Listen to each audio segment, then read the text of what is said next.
Ya. Baik, terima kasih Pak Dodi. Selamat malam Bapak Ibu. Selamat malam. Jumpa kembali di hari Kamis ini dengan topik yang sungguh luar biasa ya. Kenapa saya katakan luar biasa?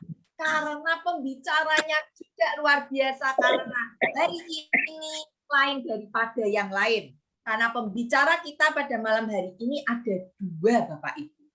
Ya, yang Maaf kok hanya suara ya, wajahnya kok nggak kelihatan ya. Nah, udah kelihatan Pak wajah saya. ya.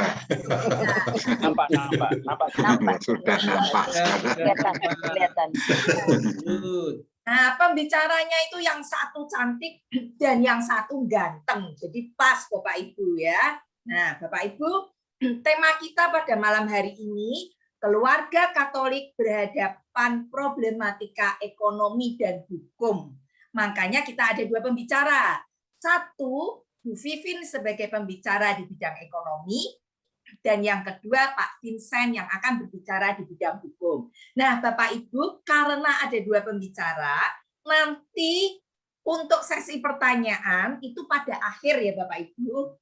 Jadi nanti kita akan mendengarkan terlebih dahulu Bu Vivin di 40 menit pertama dan kemudian Pak Vincent di 40 menit yang kedua. Nah, untuk tanya jawabnya seperti biasa Bapak Ibu bisa tulis di chat bawah ya Bapak Ibu. Nanti pada waktu pematerinya Bu Vivin, berarti pertanyaan Bapak Ibu seputar dengan materinya Bu Vivin. Pada waktu kemudian sudah Pak Vincent, berarti pertanyaannya yang mengenai materinya Pak Vincent. Begitu ya Bapak Ibu, jadi jangan sampai ketinggalan. Kalau yang mau bertanya dengan Bu Vivin, langsung saja chat pada waktu Bu Vivin menyampaikan materi. Dan seperti biasa, nanti saya akan sampaikan di akhir materi. Nah, maka untuk lebih mengenal para pemateri kita malam hari ini, saya akan membacakannya. Sudah bisa dilihatkah Bapak Ibu? Belum. Belum lari kemana? Sudah. Saya bacakan ini Bapak Ibu. Yang pertama pemateri Dosen akuntansi. Wah iya, ini adalah Dr. Agnes Advencia Krismastuti, SECACPA. Bapak Ibu jangan tanya sama saya apa saja kepanjangannya ya, karena saya juga tidak tahu ya. Beliau merupakan dosen akuntansi Unika Sugio Pranoto Semarang dan beliau saat ini menjabat sebagai bendahara 3 Paroki Santo Athanasius Agung Semarang dan pendamping persiapan perkawinan Paroki Athanasius Agung Semarang, dan beliau ini juga tim akuntansi dari paroki, dari Keuskupan Agung Semarang. Nah, ini adalah ibu kita yang cantik ini, jadi nanti akan berbicara mengenai ekonomi. Nah, yang satunya, wah ganteng ya Bapak Ibu. Ini silakan kalau yang mungkin mau cari mantu, saya nggak tahu sudah menikah apa belum ya. Pak Vincent Suryadinata, SHMHCTA. Slide-nya diganti dulu, Bu. Ya. Oh, saya sudah ganti itu. Romo di situ belum ya, Mo? Di situ? Ya, masih Bu Vivin. Wah, Belum nampak, Bu. sudah nampakkah? Belum. Ya, saya stop dulu deh. Ya. Saya stop, terus saya share kembali saja. Karena saya Malah Bu Siska sing kita. Oh gitu ya, Bu Endang. Sudah kelihatankah Pak Vincent? Sudah nampak. Sudah, jelas. Nata SHMHCTA. Ini dibawa oleh Romo Ivan dari Jakarta. Ya, beliau adalah seorang advokat dan pendidikannya sarjana hukum di Fakultas Hukum Universitas Kristen Satya Wacana Salatiga dan magister hukumnya di Fakultas Hukum Universitas Indonesia, dan beliau sebagai pengacara pajak yang bersertifikat Bapak Ibu. Nah, lalu saya lanjutkan, apakah sudah kelihatan yang slide keduanya? pengalaman berorganisasi beliau sebagai Badan Pengurus Komisi Keluarga KWI dan Kabid Hukum Asosiasi Pengusaha Komputer Indonesia (Apomindo) dan juga sebagai Kabid Hukum Asosiasi Sistem Integrator dan Security Indonesia (ASISINDO) dan juga Komisi Hukum Pengurus Pusat Hapkido Indonesia (PPHI). Nah, Bapak Ibu yang terkasih, begitu kira-kira perkenalan untuk kedua narasumber kita pada malam hari ini. Maka kita langsung saja kepada Bu Vivin sebagai narasumber yang pertama. Silakan Bu Vivin untuk waktu dan layar saya berikan kepada Ibu. Terima kasih. Siap, Bu Siska. Seru banget kok MC-nya ini malam ini. Selamat malam, berkah dalam. Perkenalkan saya Vivin, derek kenal Bapak Ibu semuanya. Ya, tadi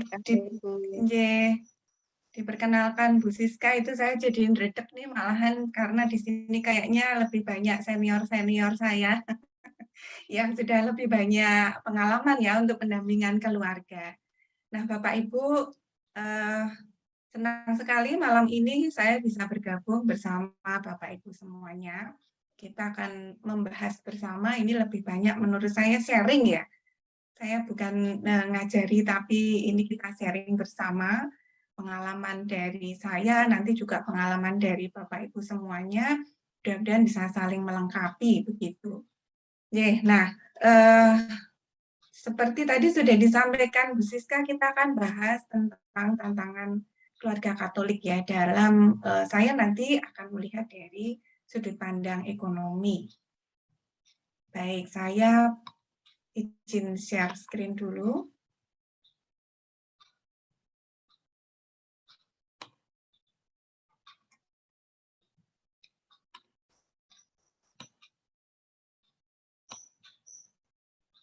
Sudah terlihat ya, Bapak Ibu? Sudah, Ibu, tinggal dibesarkan. Ampun, oh, Sudah. tempat saya sudah besar itu. Apakah sudah full layarnya? Tempat saya sudah. Baik, nah ini tema yang akan kita bahas malam ini tentang keluarga Katolik dalam tantangan ekonomi. Nah, bentar kok mau bergerak. Saya ulangi dulu, J.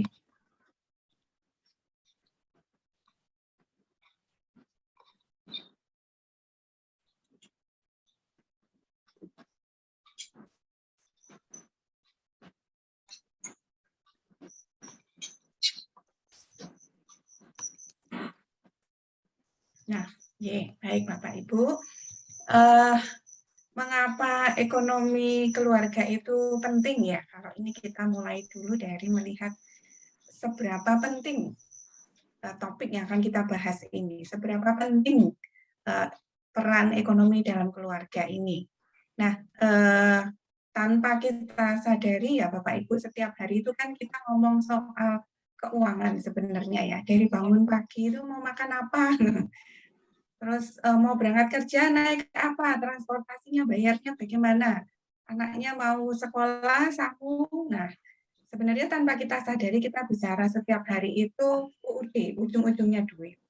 Nah, tentu saja kita akan memberikan pendampingan kepada keluarga untuk bisa mengelola ekonomi atau keuangan rumah tangga itu supaya apa yang diinginkan itu di gambar sebelah kiri ketika menapaki perjalanan pernikahan itu dengan gandengan tangan mesra itu jangan sampai kemudian gara-gara bicara soal tadi ya sangune anaknya terus makan apa hari ini sekolah anaknya gimana dan seterusnya itu lalu jadi gambar di sebelah kanan itu ya saling berselisih cekcok itu gara-gara membicarakan soal ekonomi rumah tangga.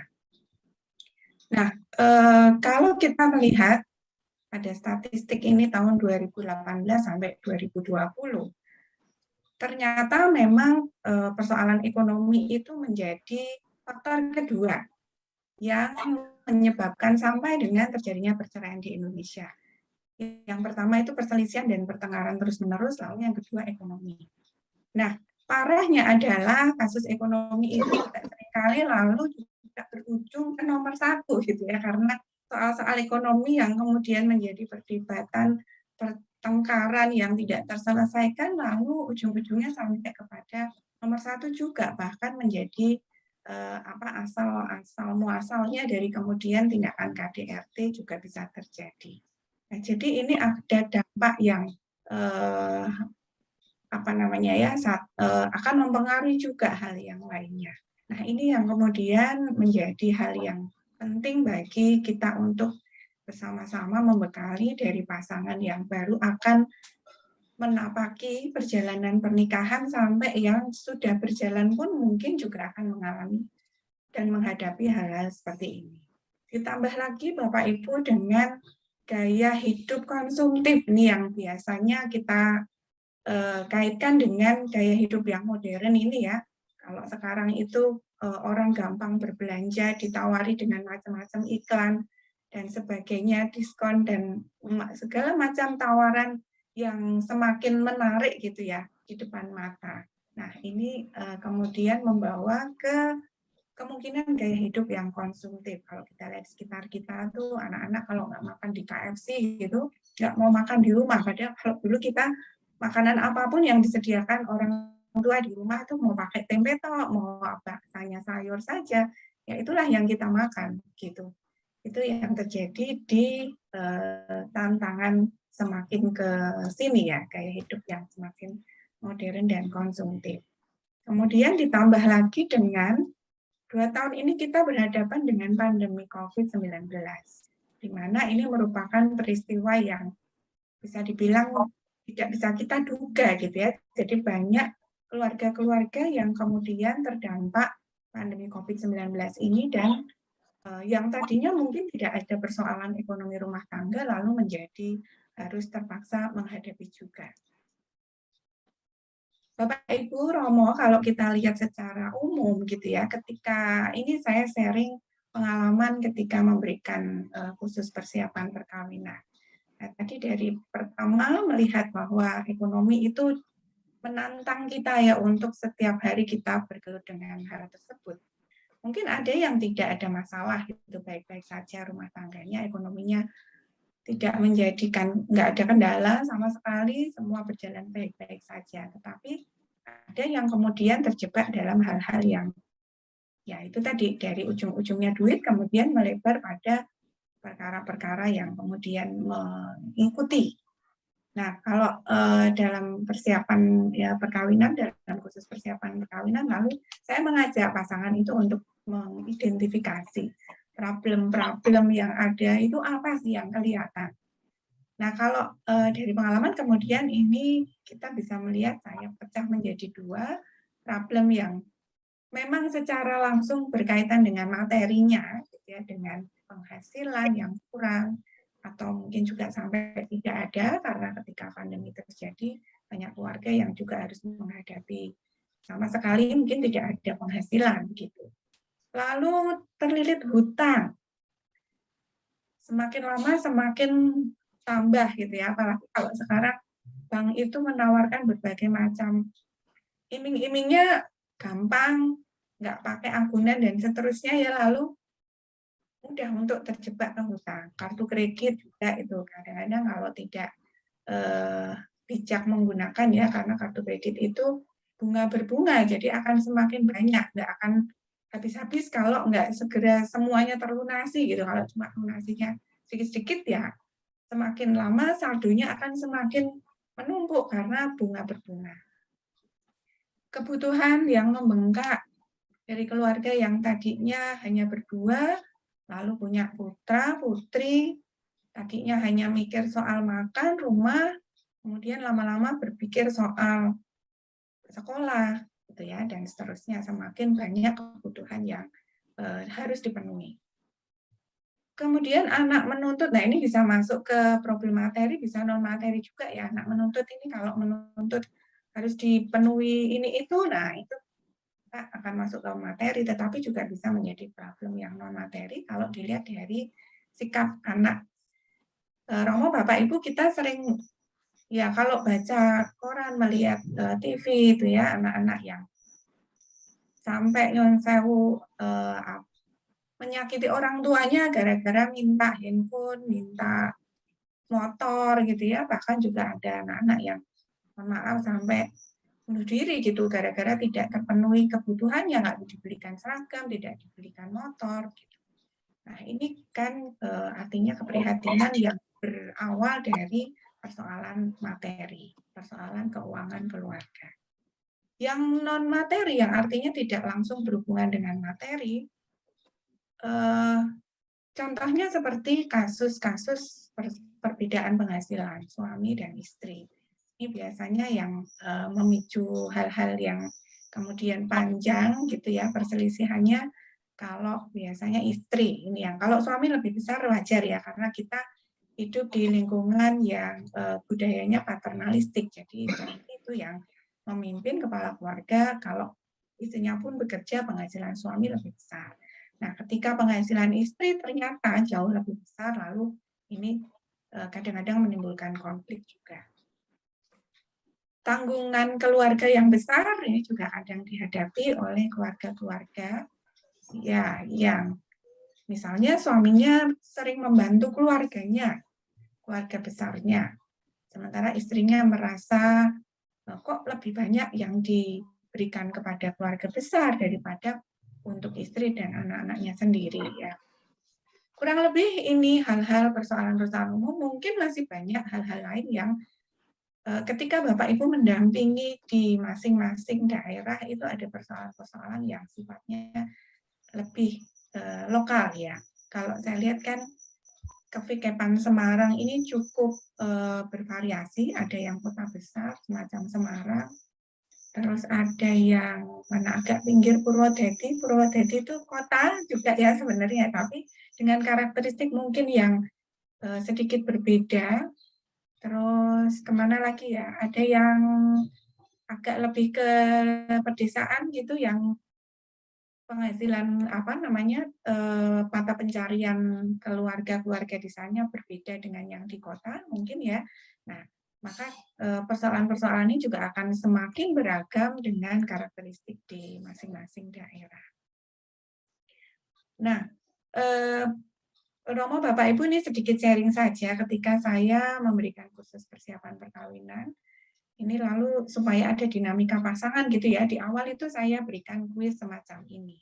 Dan ini sebenarnya juga nanti ketika nanti keluarga-keluarga ini sudah, artinya sudah menikah, kemudian untuk keluarga, barangkali ini juga sebetulnya sudah mulai dari saat awal itu sudah kelihatan. Cuman keluarga yang baru terbentuk atau yang baru persiapan perkawinan itu belum menyadari, atau mungkin karena masih ini ya, masih bunga-bunga cintanya gitu lebih besar sehingga enggak terlalu aware gitu, belum menyadari bahwa ada potensi-potensi yang mestinya ini bisa dibicarakan dan dikomunikasikan.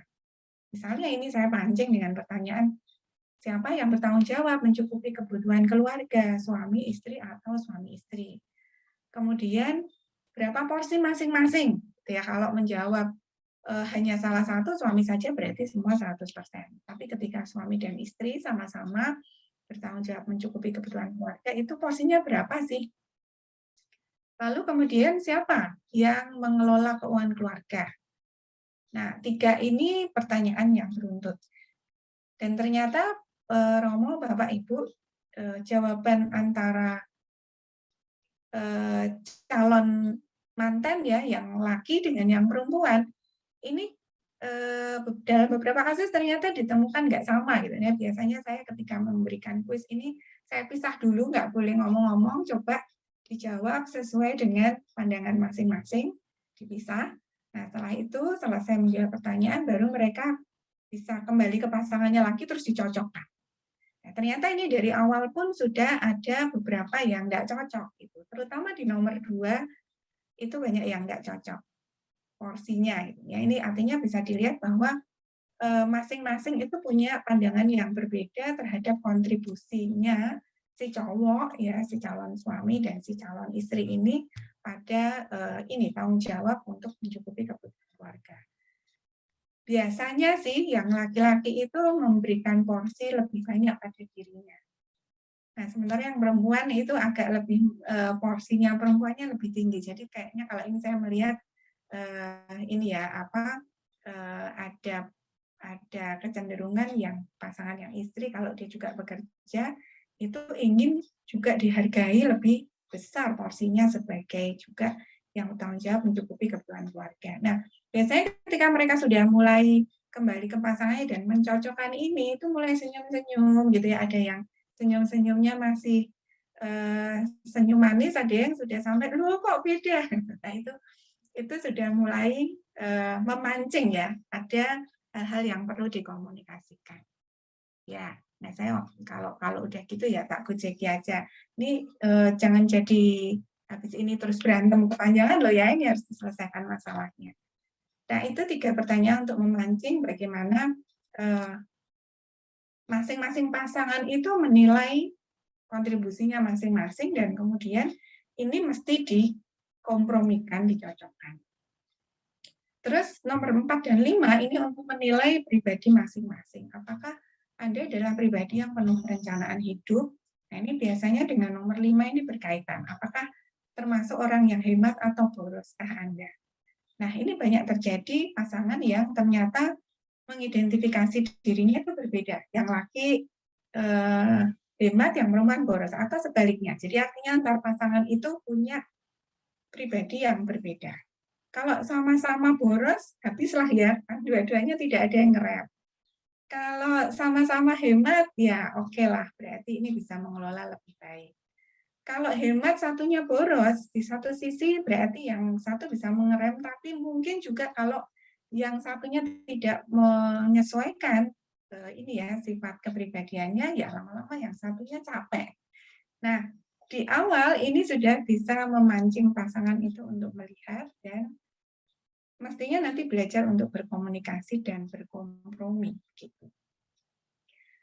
Nah, lalu dari masalah-masalah yang mungkin yang merupakan potensi dari keadaan keuangan keluarga tadi, lalu ke sini dibawa bahwa perlu ada manajemen keuangan keluarga yang baik gitu. Nah, sebetulnya kalau dibandingkan dengan bisnis, ada hal-hal yang bisa digunakan ya, artinya pedoman-pedoman manajemen keuangan di bisnis itu bisa diterapkan di dalam keluarga. Nanti hal-hal yang bisa diterapkan kita bisa lihat selanjutnya, dibahas selanjutnya. Metodenya bisa jadi acuan, tetapi visi, misi, dan tujuan serta ukuran keberhasilannya tentu berbeda. Kalau bisnis kan cari untung yang sebanyak-banyaknya ya, membesarkan aset perusahaan begitu, ya menyehatkan dalam arti ukurannya adalah aset, profit, dan seterusnya. Tetapi kalau di dalam keluarga kita bisa menggunakan prinsip-prinsip yang diajarkan dalam manajemen keuangan dalam bisnis, tetapi tujuannya bukan untuk, tentu saja bukan untuk mencari keuntungan, mencari profit dan membesarkan aset gitu ya, tetapi untuk semakin menyempurnakan keluarga tersebut. Nah, ini yang menjadi berbeda. Nah, Romo, Bapak, Ibu, saya mencoba untuk menyusun dalam gambar ini ya, bahwa sebuah keluarga itu membutuhkan manajemen keuangan keluarga yang tujuannya adalah kepada tadi tujuan keluarga Kristiani yang semakin menyempurnakan gitu ya, bukan yang untuk mencari kekayaannya, tetapi keuangan keluarga itu dimanage sedemikian rupa supaya keluarga itu menjadi semakin bisa saling menyempurnakan gitu. Nah, kalau digambarkan dalam bentuk rumah gitu, ini sebuah rumah. Nah, fondasinya itu tetap adalah fondasi kasih dan iman. Jadi, ekonomi keluarga itu tetap saja fondasinya kasih dan iman.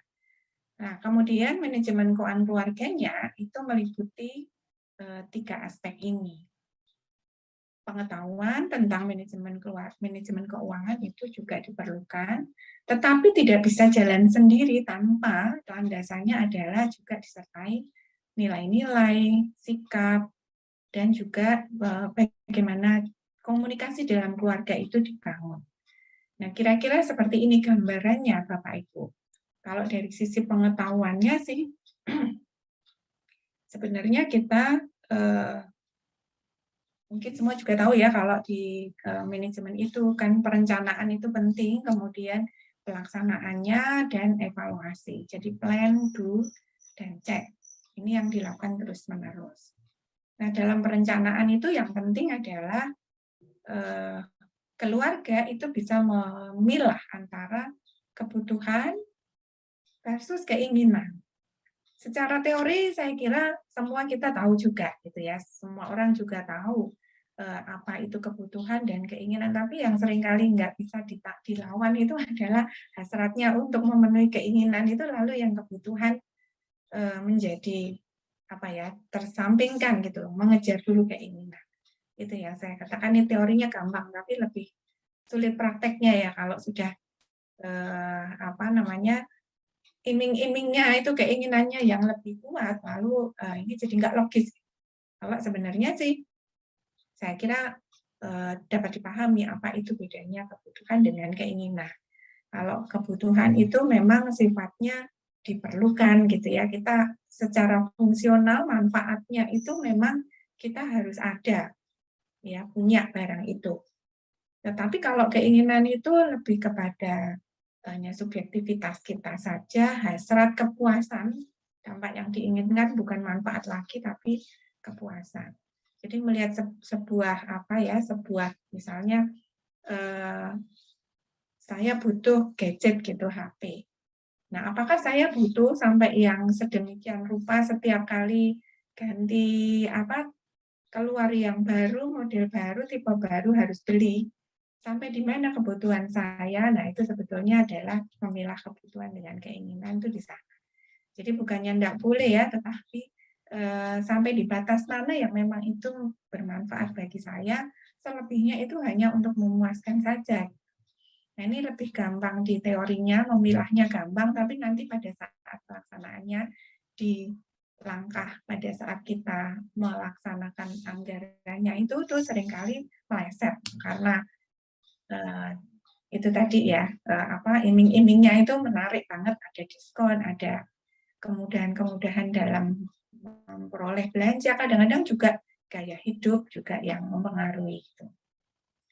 Nah, pada perencanaan memilah keinginan dengan kebutuhan, lalu menyusun rencana jangka pendek, jangka panjang, dan mengenali prioritas-prioritas dalam keluarga. Nanti pada saat pelaksanaannya anggaran tadi ditaati, kemudian yang penting adalah pengendalian diri dan bijaksana untuk menaati anggaran. Mungkin pada saat menyusun anggaran ini ya tidak harus seperti kalau di perusahaan anggaran itu disusun duduk manis, lalu dikerjakan apa terapi gitu ya, dibikin misalnya di Excel. Tetapi nggak harus seperti itu ya, paling tidak keluarga itu punya perencanaan. Ini tahun ini saya mau memprioritaskan apa dulu, rencana jangka pendeknya apa, rencana jangka panjangnya apa, dan kemudian itu ditaati bersama dalam keluarga lalu dievaluasi. Kita bisa memberikan ini kalau kepada calon manten ya, pada saat khusus persiapan perkawinan itu saya seringkali memberikan ini contoh, lalu mereka saya minta untuk mana dulu yang menjadi prioritas. Kalau income-nya itu segitu, lalu kebutuhannya macam-macam seperti ini, mana duluan? Nah, ini macam-macam Bapak Ibu jawabannya. Nah, ternyata di antara kita pun itu tidak semua sama gitu melihat menata prioritas kebutuhan ini. Ada yang prioritas pertamanya itu adalah makan dan minum. Jadi diurutkan dari kebutuhan primer dulu, lalu ke kebutuhan yang sekunder dan tersier. Tapi ada yang sudah berpikir terbalik. Saya berpikir yang prioritas utama dulu adalah rencana hari tua. kemudian sekolah anak misalnya, lalu kesehatan, yang terakhir baru makan dan minum. Nah, ini adalah pandangan-pandangan yang berbeda. Saya menawarkan ke mereka biasanya, kalau makan dan minum di depan, terus nggak dapat nanti yang lain-lainnya untuk rencana hari tua, untuk sekolah anak misalnya, terus gimana? Habis buat makan tok, lalu yang lain-lainnya nggak dapat. Bagaimana kalau dibalik? Betul tadi ada yang rencana hari tua dulu, kemudian pendidikan. Nah, makan dan minum itu disesuaikan.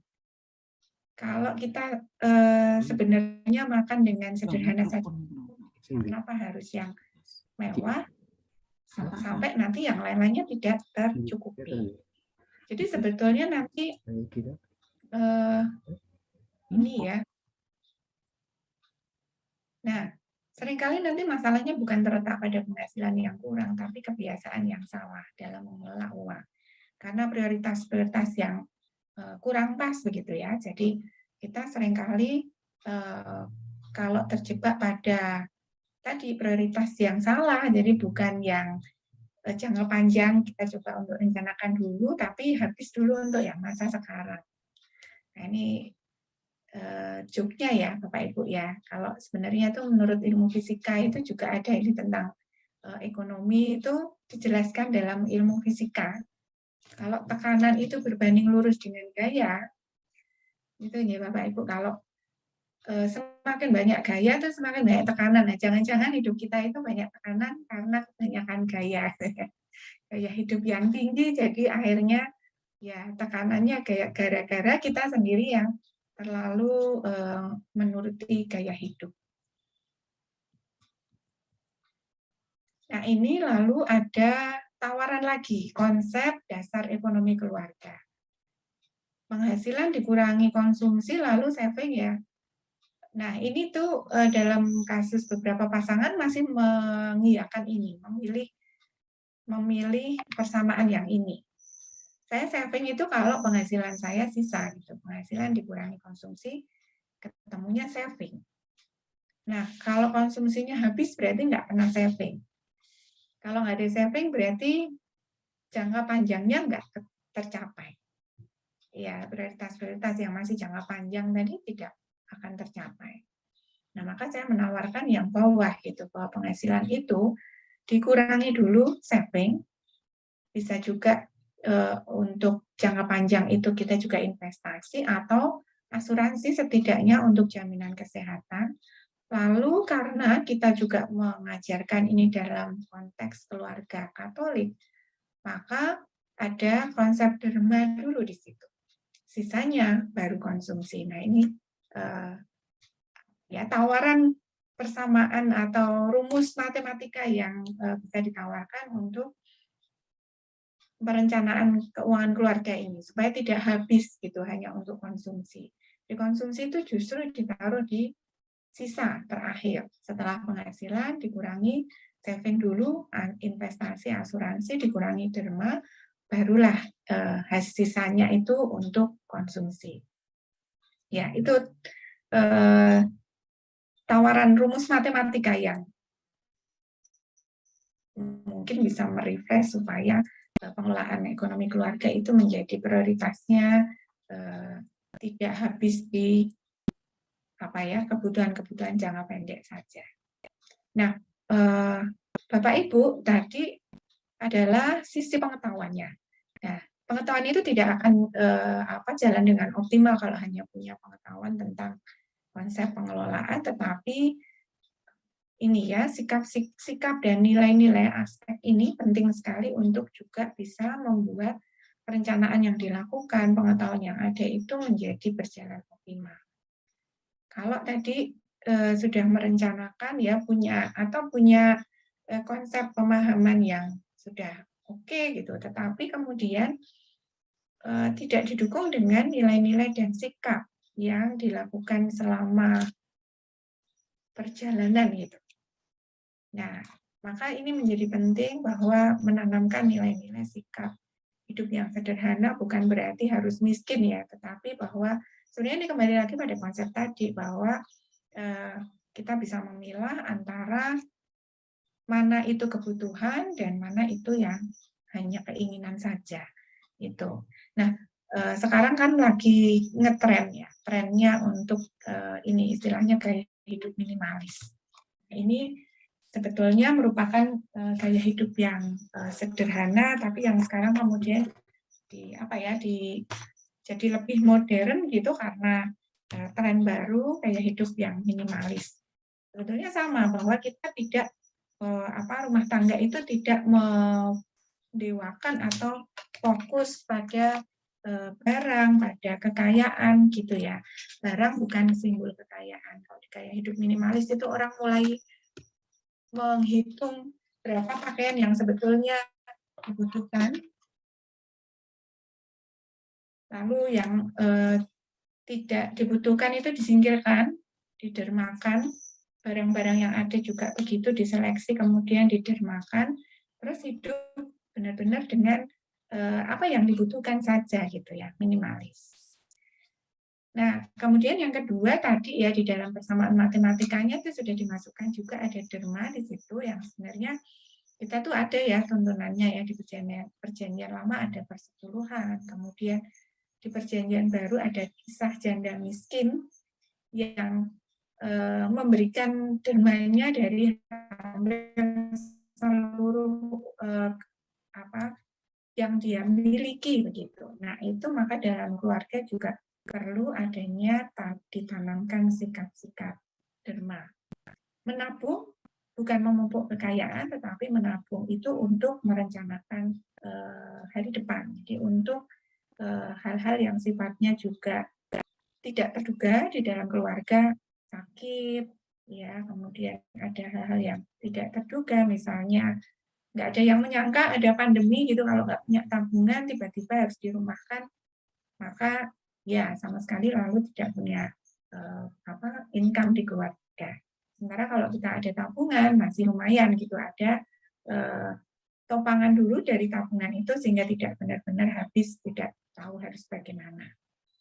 Sikap-sikap nilai-nilai kejujuran juga perlu ditanamkan di dalam keluarga ya. Itu yang perlu juga dikembangkan dalam keluarga, tidak hanya pengetahuan tentang manajemen keuangannya, tetapi pada aspek-aspek nilai dan sikap. Aspek yang berikutnya adalah komunikasi, Bapak Ibu. Nah, ini yang di awal tadi ya, cerita saya ketika di dalam kursus persiapan perkawinan itu memancing mereka untuk menjawab pertanyaan-pertanyaan kuis tadi. Nah, di sana baru terasa itu, ternyata ada perbedaan-perbedaannya yang perlu dikomunikasikan. Nah, di dalam mengelola ekonomi rumah tangga ini melibatkan seluruh anggota keluarga sebaiknya. Tidak hanya suami istri, tetapi anak-anak juga dilibatkan, jadi anak-anak juga paham gitu bahwa mereka juga bisa terpupuk rasa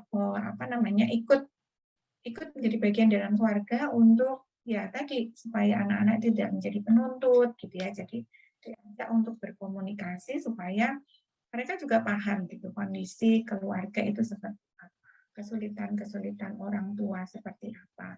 Jadi anak-anak akan mengerti dan ya ini lalu menjadi keterlibatan seluruh keluarga bersama-sama. Konflik-konflik peran dalam keluarga yang mungkin muncul itu ya bisanya diselesaikan dengan komunikasi yang baik ya.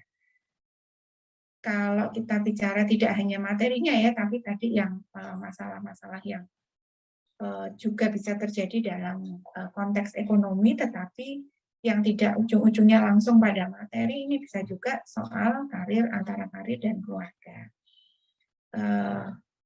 Apakah dalam keluarga itu sepakat, misalnya suami istri dua-duanya bekerja, atau harus istrinya, bukan harus ya, tapi diharapkan istrinya di rumah, merawat anak-anak. Nah, ini tentu tidak ada rumus yang sama yang berlaku untuk semuanya, karena setiap keluarga punya kepentingan yang berbeda, dan yang penting adalah kompromi dua-duanya dan diterima oleh keduanya, tidak ada keterpaksaan, gitu, sehingga ini bisa dijalani dengan nyaman, dengan kerelaan. Kalau istrinya tadinya yang berkarir, tapi kemudian saya juga melihat ada banyak yang rela untuk akhirnya tidak bekerja, hanya di rumah, ya oke, kalau itu memang kesepakatan dan dikomunikasikan lalu menjadi kompromi yang terbaik di dalam keluarga.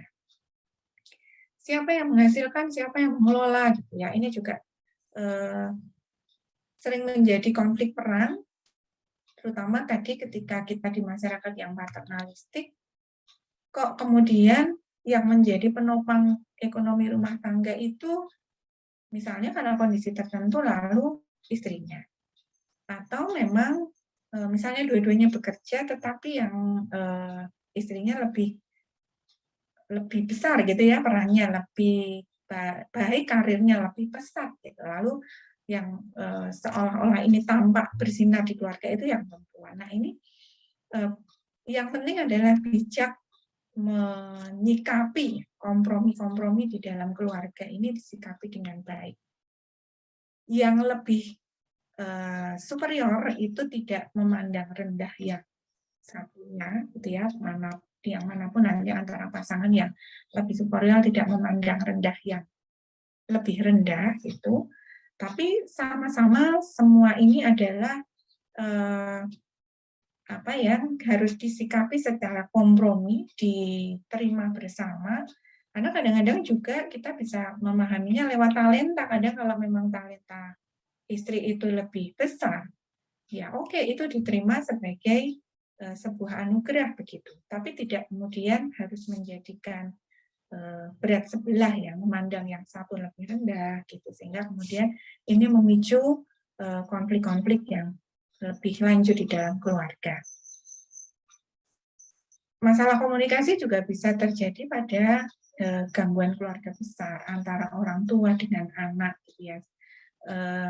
Tidak harus soal kaya atau miskin gitu, karena ini bisa juga terjadi pada keluarga-keluarga yang secara finansial kuat, tetapi lalu muncul persoalan misalnya gangguan keluarga besar ini ya yang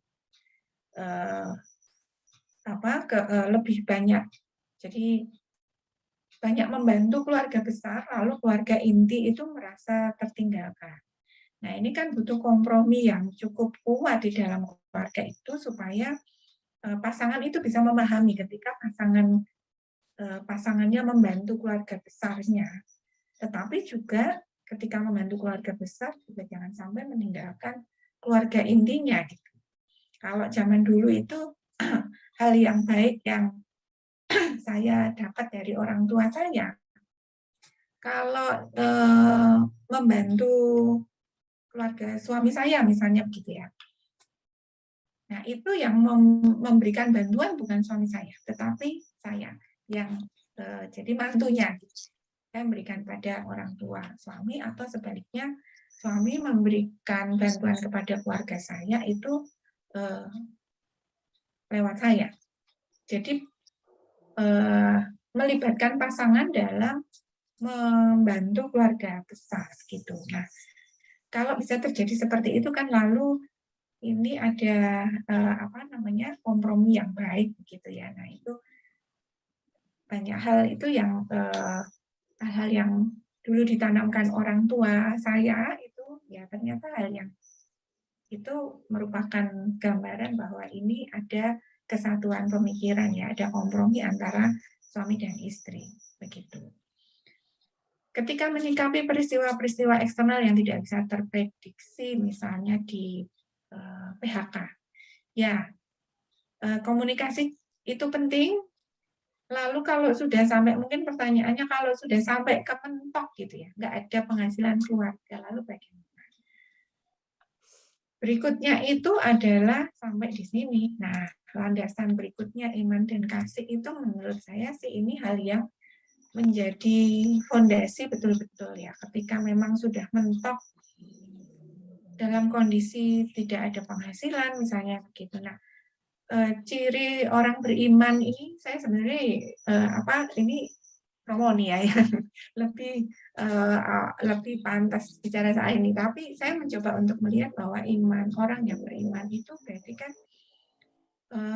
teguh dalam harapan gitu, selalu punya pengharapan di dalam Tuhan. ketika pandemi kemarin terjadi itu kebetulan saya punya dampingan beberapa UMKM di Semarang dan sekitarnya. Nah, setelah lama tidak bertemu karena pandemi, kemudian ada pertemuan lagi, ada pendampingan lagi, itu ada seorang ibu yang tadinya itu usahanya membuat sambal. Dari sambal matang gitu yang diolah kemudian dikemas di botol-botol. Terus dia juga belajar buat sambal sambal kering itu, jadi yang sudah dikeringkan. Nah, selama pandemi habis semua, pasarnya tidak ada. Orang pasti memprioritaskan beli kebutuhan yang pokok dulu ya, nggak beli sambal botol gitu, nggak beli sambal kemasan. Nah, akhirnya usahanya sama sekali bangkrut, tidak ada pasar, sama sekali tidak jualan, bahkan biaya produksinya jadi semakin membebani, akhirnya dia tutup. Tetapi yang luar biasa, kebetulan ibu ini suka masak. Terus dia buka kursus masak online. Dan ternyata itu luar biasa. Tambah banyak anggotanya. Jadi tadinya cuma ketok tular teman-temannya, ayo Bu, kamu itu suka masak, aku diajari, nggak apa-apa nanti aku bayar.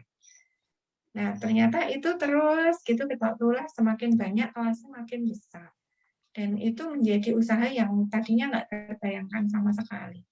Nah, kreativitas, kemudian saya pikir ini tetap punya pengharapan bahwa akan ada jalan, itu kalau sudah sampai ke tahap yang tadi ya, mentok ini, lalu ini menjadi pegangan yang mestinya ditanamkan pada keluarga-keluarga. Punya pikiran yang positif, bahwa kalau berusaha itu pasti akan ada jalan. Gitu. Nah, Bapak Ibu, tadi ini saya juga mencantumkan kasih dan iman sebagai landasan. Kalau tadi kita bicara komunikasi, sebetulnya komunikasi yang gimana sih supaya kita itu bisa berkomunikasi dengan baik. Nah, kita tuh punya ajarannya sebetulnya. Ketika kasih ini kan, kalau kita lihat ya, sabar, murah hati, tidak cemburu. Nah, ini kalau komunikasinya sabar, enggak tinggi, tensinya enggak pakai tensi yang tinggi, sabar, bicaranya yang tidak emosi, gitu ya, murah hati, tidak cemburu, tidak sombong, tidak mencari keuntungan diri sendiri. Nah, ini kan akan membuat komunikasi itu menjadi baik. Kalau balik ke komunikasi, tadi saya agak lewatin ya Bapak Ibu. Saya nggak sempat mungkin tampilkan, tapi kalau Bapak Ibu masih ingat, saya suka dengan iklan satu teh celup.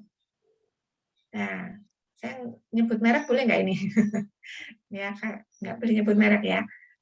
Iklan teh celup yang sudah agak lama sih iklannya, tapi menggambarkan ada suami istri yang mereka janjian by telepon, istrinya di rumah, suaminya di kantor. Nanti kita ketemu ya di tempat favorit.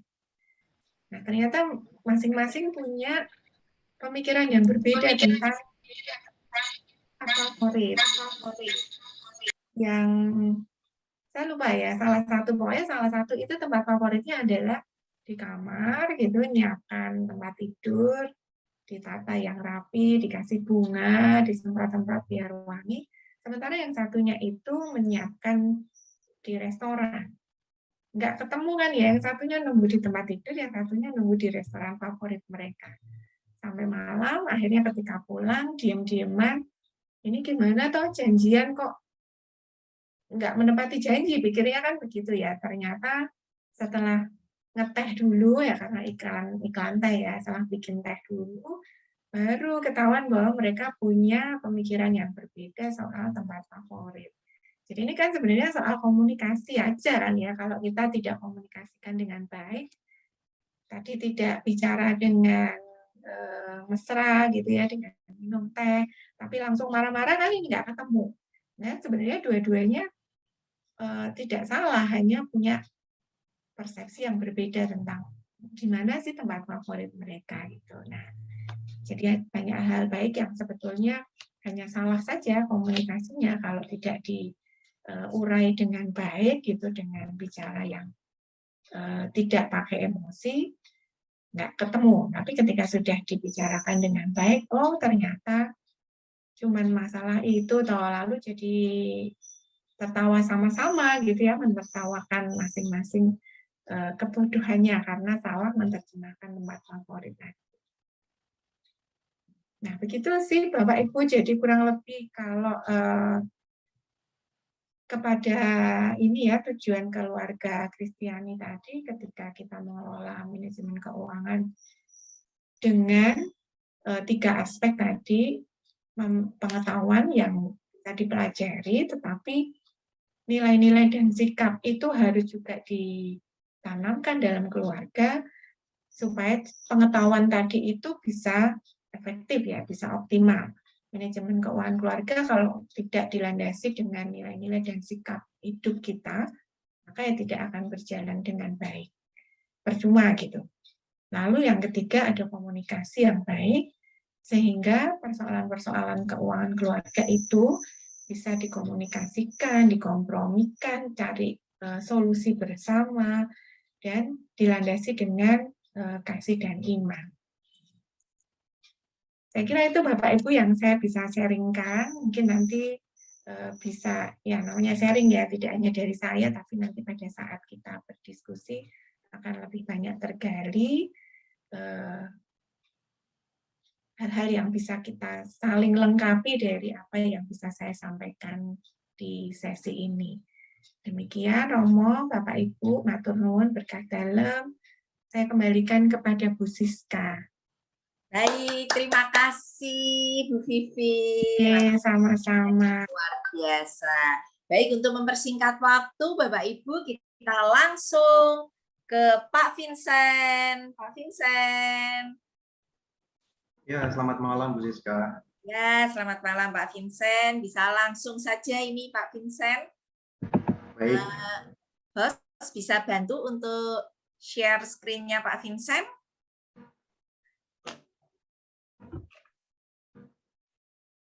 Ya.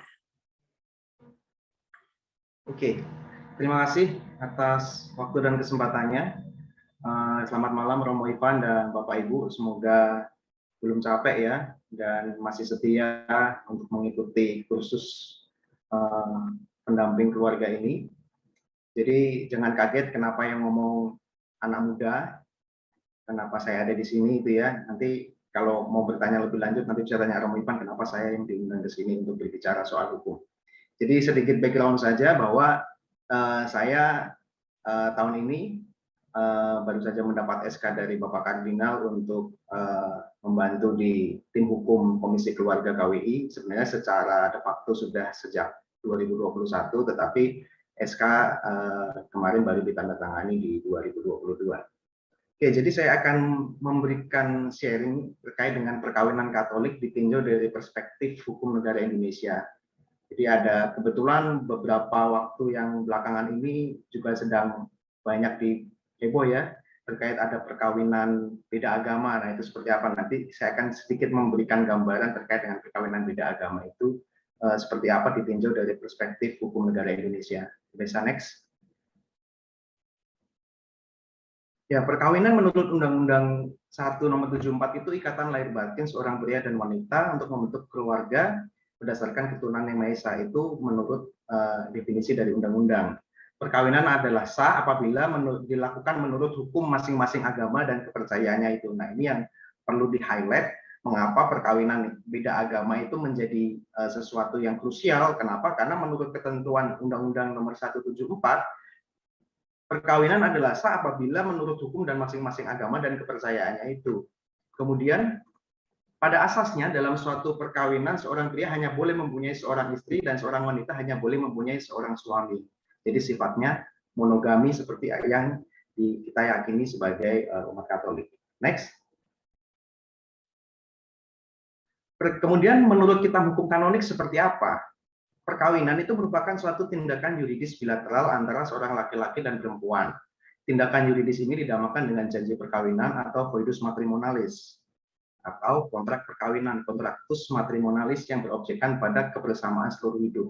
Jadi perkawinan menurut KHK memiliki 3 tujuan utama, yaitu kesejahteraan suami istri, prokreasi, dan pendidikan anak. Jadi 3 tujuan utama perkawinan yang tidak boleh kita lepaskan dalam membentuk suatu keluarga melalui perkawinan. Next. Kemudian ciri perkawinan Katolik itu apa? Unitas et indissolubilitas. Jadi unitas itu kesatuan, indissolubilitas adalah sifat yang tidak dapat diputuskan. Makanya kenapa orang bilang perkawinan Katolik tidak dapat diceraikan, karena ini adalah suatu ciri hakiki dari perkawinan Katolik. Saya kira ini kemarin juga mungkin sudah dibahas oleh Romo Bagus atau siapa yang membawakan terkait dengan perkawinan Katolik menurut hukum gereja. Jadi saya hanya singkat saja terkait dengan hal ini karena sudah ada yang lebih expert dan lebih kompeten untuk membahas terkait dengan perkawinan Katolik menurut hukum gereja. Next. Kemudian syarat perkawinan itu apa? Perkawinan harus atas dasar persetujuan kedua calon mempelai, jadi tidak boleh ada unsur paksaan. Kemudian untuk usia harus mencapai umur 21 tahun. Dan yang belum mencapai umur 21 tahun harus mendapatkan izin orang tua. Kemudian menurut ketentuan Undang-Undang 16 2019 ada perbedaan usia nih. Ketika sudah mencapai 19 tahun. Ketika ada di bawah usia itu ingin hendak menikah, maka harus minta dispensasi kepada pengadilan atau pejabat lain yang ditunjuk oleh kedua orang tua, pihak pria maupun pihak wanita. Lalu bagaimana menurut kanon? Menurut kitab KHK, bahwa pria sebelum genap berumur 16 tahun dan wanita sebelum genap berumur 14 tahun tidak dapat menikah dengan sah. Jadi ini ada perbedaan nih, menurut undang-undang ini 19 tahun, menurut kanon 16 dan 14 tahun. Terus yang mana nih yang kita acu atau yang menjadi pedoman kita? Next. Nah, ini kan ada perbedaan. Lalu kita tunduk dengan yang mana? Kanon itu sebagai lex prior. Jadi dan Undang-Undang Nomor 16 2019 ini menjadi lex posterior. Ada sebuah asas hukum. Jadi ada sebuah asas hukum namanya lex posterior derogat lex priori. Jadi ketentuan yang lebih baru mengesampingkan ketentuan yang sudah ada sebelumnya. Jadi kita mengikuti ketentuan yang ada pada Undang-Undang Nomor 16 tahun 2019. Jadi intinya di situ. Next. Kemudian ada perkawinan campur atau mixta religio. Nah, ini juga memiliki pengertian yang berbeda antara kanon dengan undang-undang perkawinan. Di undang-undang perkawinan bilang bahwa perkawinan campur ini yang berbeda kewarganegaraan, tetapi menurut kanon itu adalah perkawinan yang dilangsungkan oleh orang yang baptis Katolik atau yang diterima dalam gereja Katolik dengan orang baptis tidak Katolik atau Kristen. Itu perkawinan campur, mixta religio. Next. Lalu ada juga ini perkawinan beda agama atau disparitas kultus. Ini perkawinan orang yang baptis Katolik atau yang diterima secara dalam gereja Katolik dengan seorang yang tidak baptis. Nah, ini yang kemarin baru saja ramai yang menikahkan staf khusus presiden ini kardinal. Ya, ini secara teknis yuridis ini bukan perkawinan sakramental dan ikatannya hanya bersifat natural. Di Semarang kalau saya tidak salah kemarin juga ada Romo Sunar kalau saya tidak salah juga menikahkan pasangan antara laki-laki Katolik dengan wanita yang Muslim. Sebenarnya sudah ada secara ketentuan memang tadi dibilang bahwa harus seagama dan dilangsungkan menurut agama dan keyakinannya baru sah. Tetapi ada dalam tanda kutip ada cara-cara yang populer dilakukan oleh orang untuk bisa menikah beda agama. Yang pertama meminta penetapan pengadilan. Kedua ada perkawinan dilakukan menurut masing-masing agama. Jadi dilakukan misalnya secara Katolik, kemudian secara Muslim, jadi dilakukan keduanya. Atau ada penundukan sementara, salah satu misalnya mengikut jadi Katolik dulu, atau salah satu jadi agama yang lain dulu. Atau yang keempat adalah menikah di luar negeri. Terkait dengan yang meminta penetapan pengadilan, next, itu ada sebuah putusan dari Mahkamah Agung bahwa kantor catatan sipil itu diperkenankan untuk melangsungkan perkawinan beda agama. Artinya pada saat itu ceritanya ada pasangan yang hendak mencatatkan perkawinannya antara perempuan yang beragama Islam dengan laki-laki yang beragama Kristen. Kemudian menurut hakim MA bahwa perkawinan ini dapat dicatatkan karena pemohon sudah tidak lagi menghiraukan status agamanya.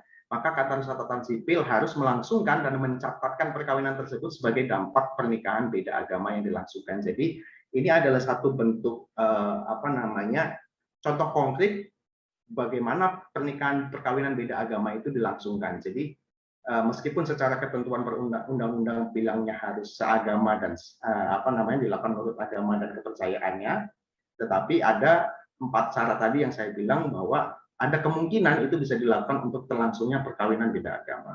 Next. Nah, kemudian ada larangan perkawinan. Perkawinan dilarang antara 2 orang yang berhubungan darah dalam garis keturunan lurus ke bawah atau ke atas, kemudian keturunan menyamping dengan saudara, saudara orang tua, kemudian berhubungan semenda, mertua, anak tiri, menantu, berhubungan susuan yaitu kemudian berhubungan saudara dengan istri sebagai bibi atau kemenakan dari istri, dan mempunyai hubungan yang oleh agamanya atau peraturan lain berlaku dilarang kawin. Jadi ini ada hubungan-hubungan yang tidak diperkenankan untuk melangsungkan perkawinan. Next.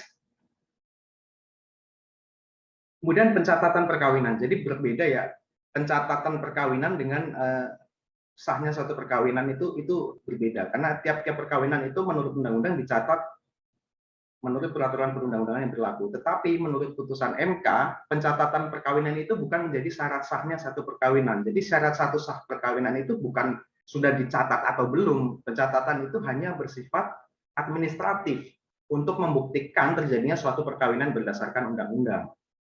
Tetapi perkawinan yang tidak dicatat itu bisa menimbulkan akibat hukum terhadap hal-hal yang muncul dari hubungan perkawinan seperti hubungan keperdataan, ada waris, kewajiban pemberian nafkah dan sebagainya. Maka mengapa pencatatan itu perkawinan itu perlu dicatatkan? Karena ada konsekuensi-konsekuensi hukum di balik hal itu kalau perkawinan ini tidak dicatatkan. Next. Nah, ini yang menarik adalah perjanjian perkawinan atau prenuptial agreement. Jadi ini mulai muncul atau mulai tren ya di kalangan pasangan-pasangan muda bahwa pada waktu atau sebelum perkawinan dilangsungkan, kedua pihak membuat persetujuan bersama untuk mengadakan perjanjian yang disahkan oleh pegawai pencatat perkawinan setelah mana isinya berlaku juga terhadap pihak ketiga. Jadi perjanjian prenuptial ini adalah kesepakatan tertulis antara suami istri yang mengatur tentang hak dan kewajibannya. Jadi atau kita biasa bilang perjanjian pisah harta. Jadi sebelum menikah, calon suami istri menghadap ke notaris buat prenuptial agreement atau perjanjian pranikah. Ini tujuannya apa? Ada banyak tujuan. Yang pertama misalnya yang biasa lazim terjadi adalah kalau yang laki-laki pengusaha misalnya, kemudian dikhawatirkan kalau dalam berjalannya usaha terjadi suatu kepailitan dan sebagainya, itu dalam tanda kutip bisa menyelamatkan keluarga dan istri. Karena apa? Karena hanya kekayaan sebatas kekayaan suami saja. Kalau tidak ada perjanjian pisah harta, maka kepailitan itu terjadi pada satu keluarga karena sudah terjadi penyatuan atau ada harta bersama antara suami dan istri. Jadi itu salah satu jalan atau pilihan kenapa ada perjanjian pranikah atau perjanjian pisah harta. Tetapi ada juga perjanjian pranikah ini bisa menjadi problem di kemudian hari, misalnya yang perempuan dari kalangan yang menengah ke atas, kemudian yang laki-laki orang biasa misalnya, kemudian keluarga si perempuan bilang kita bikin perjanjian pranikah, ada tujuannya supaya nanti harta yang perempuan tidak jatuh ke laki-laki ketika si perempuan ini sudah meninggal dan sebagainya. Jadi ada juga problem-problem di balik perjanjian pisah harta ini yang menurut praktek atau menurut pengalaman itu ada hal-hal seperti itu dan menjadi sumber konflik. Tetapi pada prinsipnya perjanjian perkawinan ini menjadi pilihan bagi para pasangan yang akan melangsungkan perkawinan. Next. Kemudian KDRT. KDRT itu apa sih? Jadi pengertiannya menurut Undang-Undang 23/2004 itu adalah setiap perbuatan terhadap seorang, terutama perempuan, tapi bukan tidak mungkin laki-laki di KDRT ya, yang berakibat timbulnya kesengsaraan atau penderitaan secara fisik, seksual, psikologis, dan atau penelantaran rumah tangga. Jadi ada 4 nih kategori dari KDRT, kekerasan fisik, seksual, psikologis, dan penelantaran rumah tangga. Termasuk ancaman untuk melakukan perbuatan, pemaksaan, perampasan kemerdekaan secara melawan hukum dalam lingkup rumah tangga.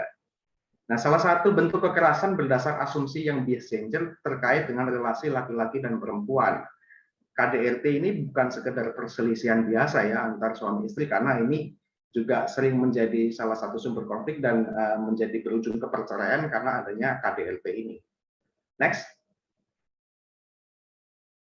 Nah, KDRT ini biasanya bersumber dari cara pandang yang merendahkan martabat kemanusiaan dan pembakuan peran gender.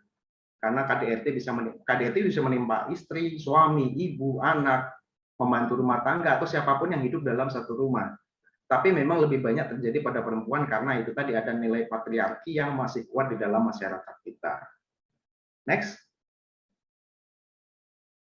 Nah, lingkupnya tuh bukan hanya suami, istri, dan anak, tetapi orang-orang yang punya hubungan keluarga dan tinggal juga di dalam rumah itu. Misalnya pembantu rumah tangga, ketika ada terjadi suatu kekerasan terhadap pembantu rumah tangga, itu juga masuk dalam lingkup rumah tangga kalau terjadi KDRT ini. Next.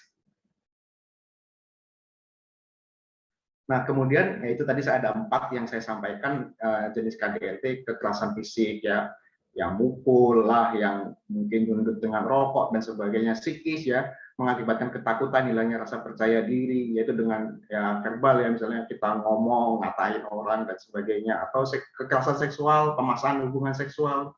Jadi suami istri itu juga bisa terjadi ada namanya marital rape atau pemerkosaan di dalam pernikahan. Jadi dalam suatu waktu misalnya istri dipaksa untuk berhubungan badan dengan suami, istrinya menolak, kemudian dipaksa, itu terjadi suatu kekerasan seksual tanpa kita sadari ya, meskipun itu dalam suatu ikatan perkawinan. Next. Dan penelantaran rumah tangga. Setiap orang itu dilarang menelantarkan orang yang hidup dalam lingkup rumah tangganya. Tidak memberikan nafkah, itu termasuk salah satu bentuk penelantaran rumah tangga. Next. Dan faktor penyebab KDRT. Ada ketimpangan relasi antara laki-laki dan perempuan, kemudian ada ketergantungan istri secara penuh kepada suami, dan yang ketiga adalah pengabaian oleh masyarakat dan keyakinan yang salah tentang kodrat yang termasuk yang berdasar pada tafsir agama. Kita bahas satu persatu. Next.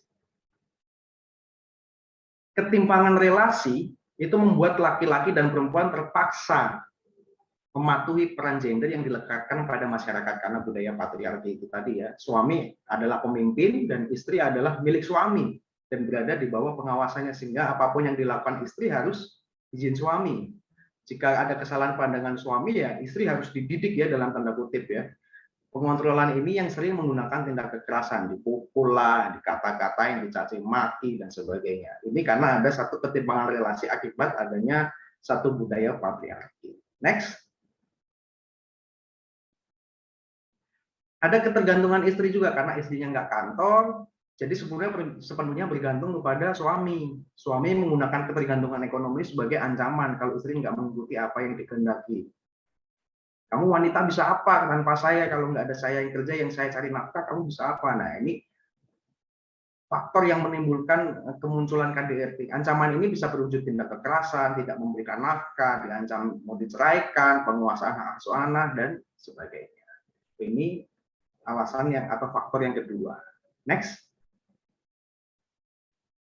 Pengabaian oleh masyarakat tentang dan keyakinan yang salah tentang kodrat.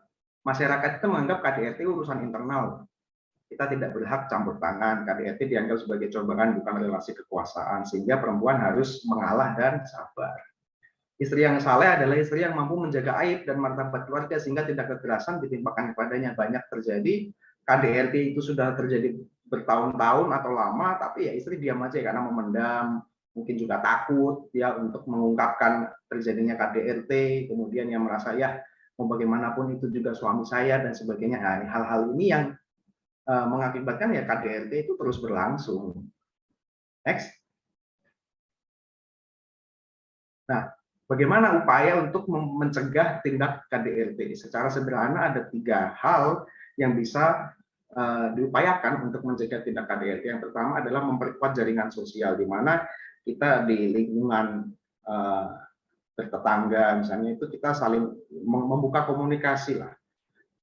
Ini bisa mencegah untuk terjadinya tindak KDRT itu. Kemudian mengamalkan ajaran agama. Kalau kita mengamalkan ajaran-ajaran agama terlebih nilai-nilai Katolik yang penuh dengan kasih dan sebagainya, ini bisa mencegah, diupayakan untuk mencegah tindak KDRT. Dan yang ketiga adalah membangun fondasi dan bangunan ekonomi keluarga.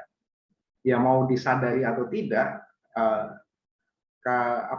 suatu tindakan kekerasan itu ada juga kaitannya dengan ekonomi tadi, seperti Ibu Pipin sudah sampaikan, ya ini bisa menjadi sumber konflik juga, ya maka ini perlu ada satu fondasi dan bangunan ekonomi keluarga yang kuat. Next. Kemudian perceraian. Perceraian adalah salah satu pemutusan perkawinan selain kematian dan adanya putusan pengadilan. Lalu bagaimana dengan perkawinan Katolik? Karena tadi kan katanya unitas et indissolubilitas kan. Karena ingin setia kepada ajaran Yesus Kristus, Gereja Katolik tidak menceraikan perkawinan yang sah, tetapi gereja dapat menyatakan ketidaksahan perkawinan lewat nulitas. Jadi ada anulasi atau deklarasi nulitas perkawinan. Nah, anulasi ini apa kan? Next. Jadi anulasi ini berbeda dengan perceraian. Jadi kalau kita buat satu timeline begini, di sini ada orang lahir, di sini orang menikah di tengah-tengah, nah di sini ada perceraian. Tetapi kalau anulasi, di sini ada orang lahir, di sini menikah. Nah, anulasi ini, yang ini dihapus, dianggap tidak pernah ada perkawinan. Karena anulasi adalah putusan deklaratif hakim gerejawi bahwa perkawinan adalah tidak sah sejak awal terbentuknya, karena terbukti tidak memenuhi salah satu unsur pembangun keabsahan perkawinan. Next. Ini sekilas saja data yang saya dapat dari BPS untuk perceraian di Jawa Tengah khususnya pada tahun 2018 itu untuk yang gugat ya, Provinsi Jawa Tengah itu 55.450. Kalau talak kan untuk yang muslim ya, tapi kita bicara yang gugat. Gugat itu bukan berarti semuanya Katolik ya, karena kan Katolik, Kristen, kan selain muslim pokoknya itu kan termasuknya gugat, itu ada 55.450 dan itu angka yang cukup tinggi. Next. Nah, kemudian ada prosedur perceraian sipil kalau di pengadilan negeri itu seperti apa? Jadi pertama adalah gugatan ke pengadilan negeri, kemudian mediasi. Nah, setiap gugatan perceraian itu pasti akan dimediasi antara pihak suami dan pihak istri, dipertemukan oleh hakim untuk diupayakan supaya rujuk. Nanti di akhir saya akan sampaikan ada salah satu upaya Gereja Katolik, kita sedang mewacanakan, kemarin kami bersama Komunitas Advokat Katolik Indonesia dengan Komisi Keadilan Perdamaian Keutuhan Ciptaan KWI sudah membuat satu konsep atau wacana untuk gereja bisa terlibat masuk ke dalam sini. Karena kalau kita berbicara secara prosedural, maka dari gugatan pengadilan negeri masuk ke mediasi, kalau nggak berhasil mediasinya, akhirnya masuk ke pemeriksaan perkara dan putusan. Ini secara normal. Next. Sebelum masuk ke sana, saya akan jelaskan sedikit terkait dengan perpisahan pasangan. Ikatan nikah itu diandaikan sah sehingga tetap utuh dan tetap ada. Tapi hukum gereja mengatur ada dua jenis perpisahan pasangan. Yang pertama ada perpisahan spontan oleh pasangan itu sendiri karena perzinahan, atau karena salah satu pasangan menyebabkan bahaya besar bagi jiwa atau badan pihak lain atau anaknya, atau membuat hidup bersama terlalu berat. Jadi ada perpisahan tetap, ada perpisahan sementara. Atau yang kedua ada perpisahan pasangan lewat dekret uskup atau pengadilan gerejawi, itu ada perpisahan tetap. Next. Nah, yang tadi saya sampaikan, yang satu konsep yang diwacanakan, ada peluang Gereja Katolik untuk terlibat dalam sidang gugatan perceraian. Jadi umat Katolik ini kan belum terbiasa dengan tribunal Gereja Katolik, atau bahkan mungkin tidak tahu kita punya tribunal Gereja Katolik yang sebenarnya dapat menangani perkara-perkara perkawinan dari sudut moral Kristiani dan hukum gereja, kecuali perkawinan. Karena tahu Gereja Katolik tidak akan menceraikan, maka umat itu larinya ke pengadilan, karena yang dicari perceraian. Pertanyaan reflektifnya adalah, apakah semua permasalahan di antara suami istri itu harus diselesaikan dengan perceraian? Cerita sedikit bahwa beberapa waktu yang lalu saya dihubungi oleh seorang ibu yang bilang mau cerai. Kalau ada dari antara Bapak Ibu yang advokat atau punya rekan advokat bisa ditanya. Perkara perceraian itu adalah perkara paling gampang bagi advokat. Itu tidak perlu mikir berat, cepat selesainya, ya kan? Tapi saya memang sejak awal berprinsip bahwa saya tidak mau menangani perkara yang demikian. Saya upayakan bagaimana supaya si ibu ini bisa berpikir ulang untuk rujuk. Dan puji Tuhan, orang ini tidak mengurungkan niat untuk melakukan gugatan perceraian itu, sehingga saran-saran, cerita-cerita yang dia sudah ini saya coba tampung, kemudian saya berikan solusi-solusi bagaimana supaya menghadapi situasi yang demikian dalam rumah tangga itu. Jadi ya sebisa mungkin kita mengupayakan bahwa tidak terjadi suatu perceraian. Next. Banyak orang lari ke pengadilan sipil karena dalam hidup bermasyarakat putusan pengadilan sipil itu lebih berguna dan penting. Nah, wacananya adalah Gereja Katolik ini akan mengadakan perjanjian bilateral dengan pemerintah untuk supaya putusan Tribunal Gerejawi ini dihormati dan diakui efek-efeknya di forum sipil. Tadi di timeline itu bahwa secara normal kalau ada gugatan kan kemudian masih ada upaya mediasi. Nah, di sini adalah kami mewacanakan ada peran gereja di sana untuk masuk menjadi mediator. Bagaimana entah pastor, entah siapapun yang dianggap kompeten untuk menjadi mediator di dalam gugatan perceraian itu, mengupayakan supaya tidak terjadi perceraian. Next. Saya kira materi saya tidak terlalu banyak, tapi mungkin nanti kita bisa lebih perdalam di tanya jawab. Intinya adalah kalau kita berbeda pendapat dalam berbagai hal itu adalah sesuatu yang manusiawi dan tapi jangan sampai saling menyakiti dan terbawa emosi untuk kita saling menyesuaikan pendapat, karena pada prinsipnya segala sesuatu ada solusinya. Mungkin itu sekian dari saya, mudah-mudahan apa yang saya sampaikan ini bermanfaat dan kita bisa sharing dan pendalaman lebih dalam lewat tanya jawab. Terima kasih, saya kembalikan ke Bu Sri.